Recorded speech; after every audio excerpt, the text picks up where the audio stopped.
नमस्कार दोस्तों, स्वागत है आप सभी का स्टडी होम पे। मैं हूं संगीता झा। दोस्तों, आज मैं आपके साथ यहाँ पे डिस्कस करूंगी शहीद मेजर शैतान सिंह की, जिनका नाम इतिहास के पन्नों में बहुत ही वीर और साहसी सैनिक के रूप में दर्ज है। दोस्तों, जिनकी टुकड़ी में थे सिर्फ 120 सपूत, लेकिन उन्होंने 1300 चीनियों को मौत के घाट उतारा था। तो भारत और चीन के सैनिकों के बीच झड़प की घटना कोई पहली बार नहीं हुई थी। उसने भारत के साथ साथ कई देशों के साथ भी दुश्मनी कर रखी है। वह अपनी गीदड़ भभकी से पड़ोसी देशों को धमकाने की पुरजोर कोशिश कई वर्षों से करता आ रहा है। भारत के इतिहास के पन्ने पलटने की वकालत करने वाला चीन जब इन्हीं पन्नों में खुद को देखने लगता है, तो वो डर के सहम जाता है और सुलह की बातें करने के लिए तैयार हो जाता है, जैसा कि आज का नजारा है। अभी भी यही हाल है। तो दोस्तों, पहले हम बोलते थे हिंदी चीनी भाई भाई, लेकिन अब ये हिंदी चीनी भाई भाई नहीं रह गए हैं। तो आज हम सुनेंगे भारत के एक सच्चे सपूत की कहानी, जिसके शौर्य गाथा को सुनकर आपके आंखों से आंसू निकल जाएंगे। तो दोस्तों, हम बात कर रहे हैं शहीद मेजर शैतान सिंह के अमर गाथा की। सिर्फ 123 भारतीय जवानों ने 18 नवंबर 1962 को 1300 चीनी सैनिकों को मौत के घाट उतारा। -30 डिग्री सेल्सियस में ये भारतीय सैनिक चीनियों के सामने मजबूती से डटे रहे। ना इनके पास ढंग के कपड़े थे, क्योंकि इनके पास सिर्फ सूती वस्त्र थे जिनको पहन के ये गए थे युद्ध लड़ने के लिए, और ना ही इनके पास जूते थे जो इनको ठंड से बचा सके। बस मन में एक ज्वाला थी जो इनको अंत तक जिंदा रख पाई।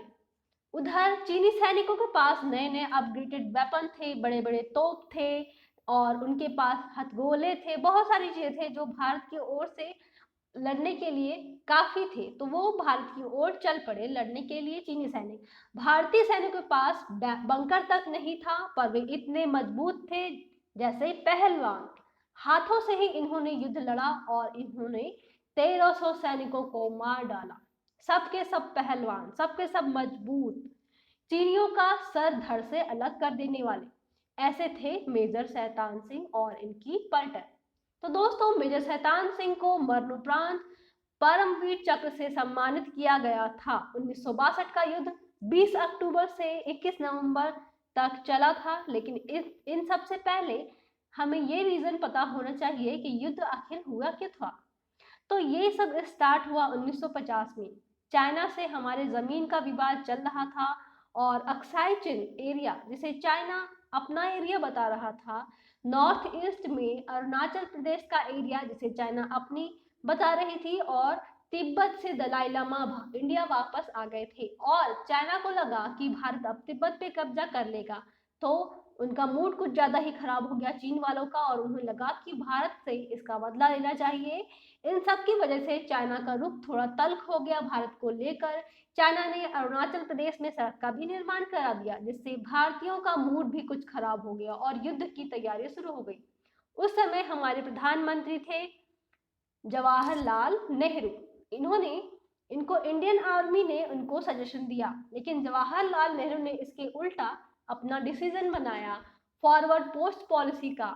इन्होंने कहा, सरहद पे छोटी छोटी भारतीय चौकियां को जाके बनाओ, हम चाइना को डोमिनेट करेंगे। लेकिन चीनियों ने क्या किया, उन्होंने भारतीयों के सारे पोस्ट को यानी कि चौकियों को उड़ा दिया। अब आपके मन में एक सवाल यह भी उठ रहा होगा कि भारत का साथ किसी देश ने क्यों नहीं दिया। तो भारत ने अस्थायी कैंप बनाए भी, और चीन वालों ने इसको उड़ा भी दिया, और भारत का साथ देने के लिए कोई देश नहीं आया। क्यों नहीं आया?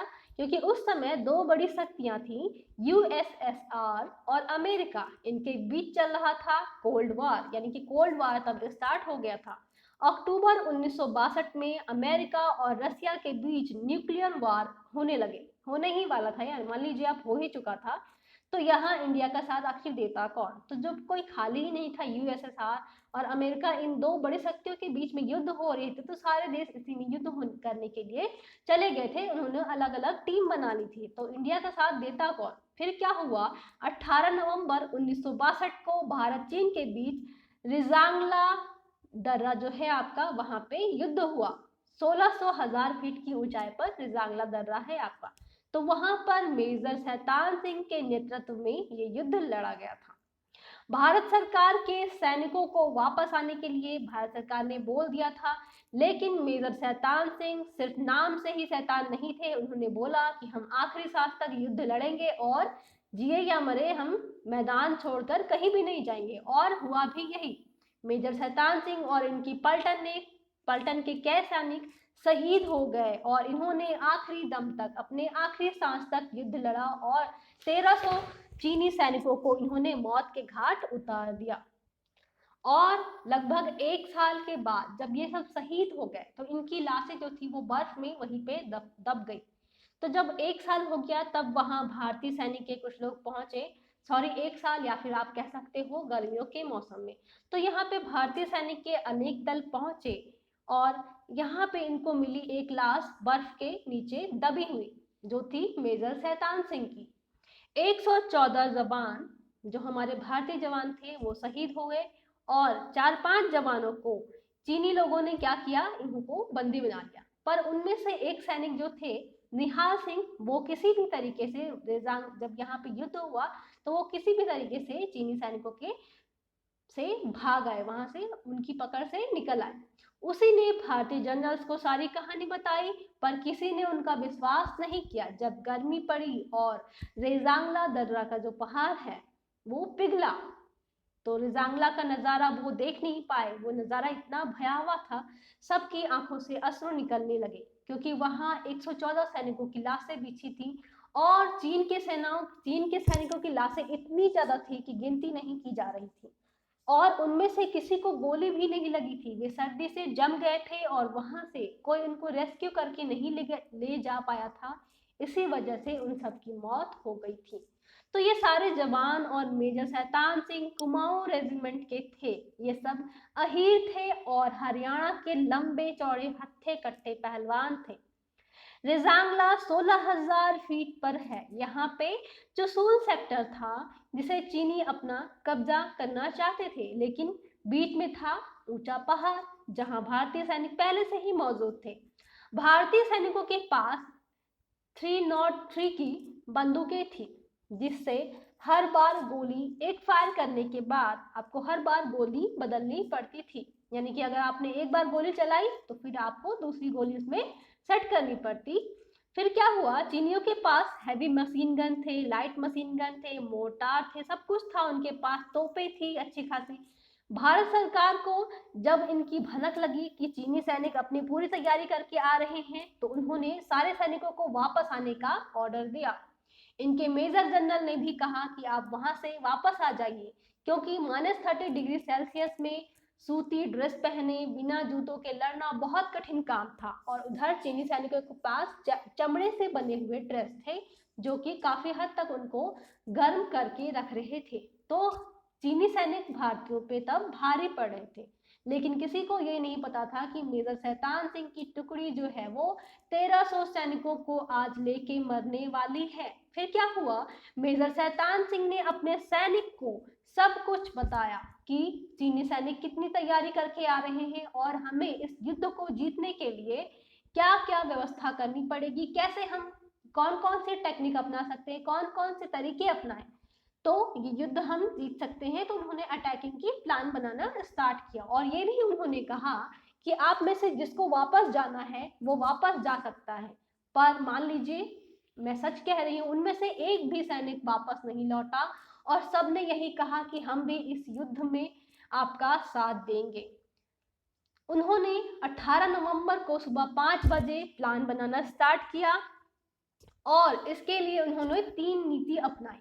पहली नीति थी कि हमें चीनी सैनिकों पर पहले अटैक करना है और वो जैसे ही दिखे उनको मारना है। दूसरा प्लान ये था कि उनकी बंदूकें को उन्हीं से चुरा लेना है और उनको मार डालना है उनकी ही बंदूक से। तीसरा था कि अगर आप बंदूकें नहीं चुरा पा रहे हैं तो आपको ये लड़ाई हैंड टू हैंड लड़ना है और सबको मारना है जो भी आपको सामने दिखे। इसके बाद क्या हुआ, उन्होंने पहली टुकड़ी को मार गिराया। जैसे ही चीन की पहली टुकड़ी आई, भारतीय सैनिक उन पे भारी पड़े और उन्होंने सबको मार गिराया। वे सब बहुत खुश हुए कि हम युद्ध जीत गए हैं, लेकिन मेजर शैतान सिंह ने कहा कि इसके बाद और भी टुकड़ियां आएंगी, ये सिर्फ एक शुरुआत है। और हुआ भी यही।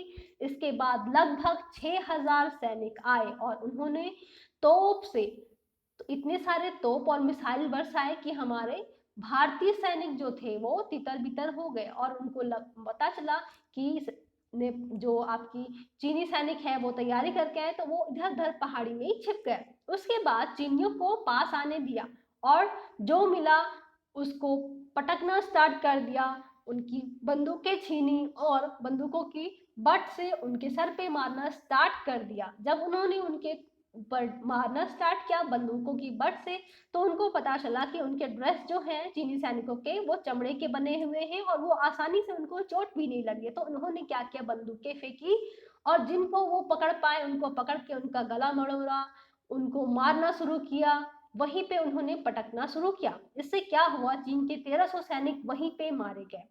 इन सब के बीच उनको एक गोली लग गई, मेजर शैतान सिंह को। फिर भी वे सबके पोस्ट पे पोस्ट टू पोस्ट जाते और उन सभी सैनिकों को वो मोटिवेट करते रहे। इसके बाद क्या हुआ, इसी बीच उनको दूसरी गोली आके लग गई जब वो एक पोस्ट से दूसरी पोस्ट पे जा रहे थे। और तब मेजर शैतान सिंह को लगा कि रिजांगला की कहानी लोगों की को कैसे पता चलेगी, हम लोग तो यहीं पे दब के मर जाएंगे। तो कोई तो ऐसा इंसान होना चाहिए जो हमारे जनरल्स के पास जाए, जो हमारे ऑफिसर्स के पास जाए और उनको बताए कि हम यहाँ पे युद्ध लड़ रहे हैं। तो उन्होंने अपने रेडियो ऑपरेटर को वहां से किसी तरीके से भगाया, जो कि वहां से जाने के लिए तैयार नहीं था। फिर भी उन्होंने उनको कसम देके किसी भी तरीके से वहां से भगाया। वो वहां से भाग के हेडक्वार्टर पहुंचे, लगभग 1300 सैनिकों को मार गिराया मेजर शैतान सिंह और उनके वीर सपूतों ने।